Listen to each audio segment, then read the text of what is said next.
Number 9, इखलास। दुनिया में कामयाबी इखलास ही की मरहून मिन्नत है।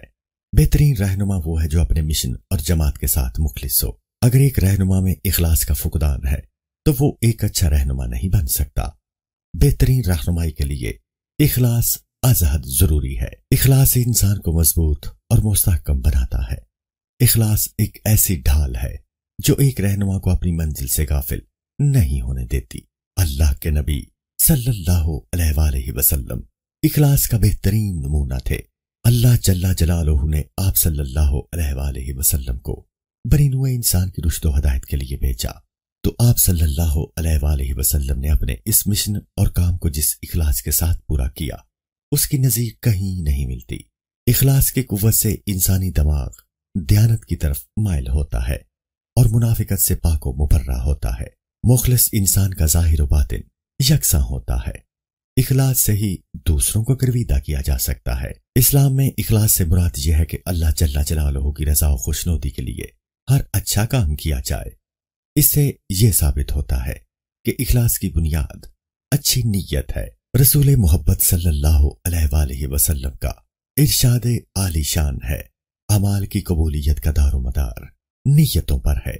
बुखारी 1 किताब बदल वही बाब नंबर 1। इसकी मिसाल यूं लीजिए कि एक शख्स लाखों रुपए खर्च करने के लिए हज पर जाता है। उसके इस अमल का मकसद ये होता है कि वो लोगों को दिखाए।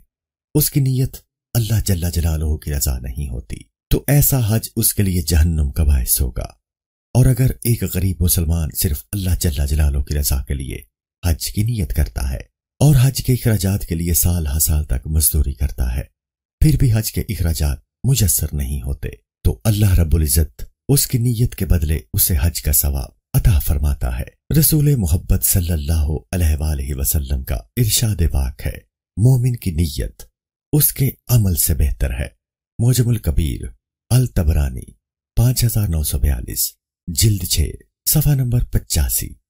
इसलिए कि नीयत रियाकारी से पाक होती है, इसलिए उसका सवाब बगैर किसी शर्त के है, जबकि अमल में रियाकारी का अंदेशा हो सकता है। उसके अमल का सवाब उसकी नीयत पर इन्हिसार करता है। इखलास दिलो दिमाग और कोलो फेल की मुताबिकत और यकसानियत का नाम है, और रसूल मोहब्बत सल्लल्लाहु अलैहि वसल्लम में ये खूबी बचपन से ही मौजूद थी।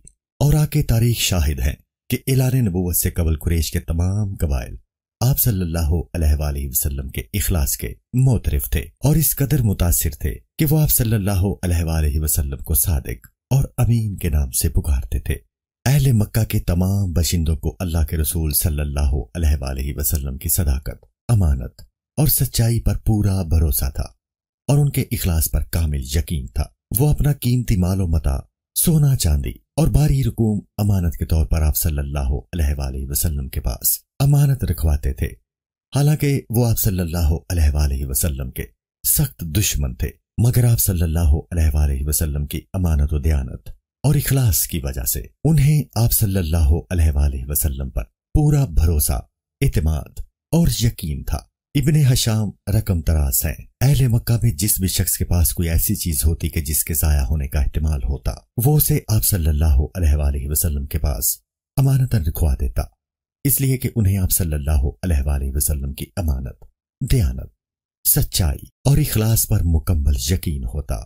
सीरत इब्ने हशाम हदीसुल हिजरा इलल मदीना जिल्द 2 सफा नंबर 93। खाने काबा की तामीर नौ के वक्त जब हजर अस्वद नस्ब करने का मौका आया तो अहले मक्का में उसे नस्ब करने के लिए तलवारें निकल आईं, मगर कुरैश के एक बुजुर्ग के कहने पर उस पर राजी हो गए कि सुबह जो शख्स सबसे पहले बाब जिब्राइल से मस्जिद में दाखिल होगा उसका फैसला तस्लीम किया जाएगा। सुबह के वक्त अल्लाह के रसूल सल्लल्लाहु अलैहि वसल्लम सबसे पहले मस्जिदुल हराम में दाखिल हुए तो लोग पुकार उठे, ये तो अमीन है, हमें इसका फैसला मंसूर है।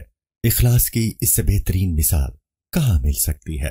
आला रहनुमाई के तमाम बेहतरीन उसूल अल्लाह के रसूल सल्लल्लाहु अलैहि वसल्लम ने पेश किए। इन्हीं उसूलों को अपनाकर एक रहनुमा अज़मत की आला बुलंदियों पर पहुंच सकता है, और हम इन्हीं रहनुमा उसूलों को अपनाकर खुद को हकीकी मानों में मोटिवेट कर सकते हैं। ये ज़ाते अक़दस मोटिवेशन का हकीकी जरिया और मंबा है, बाकी सब गैर हकीकी है।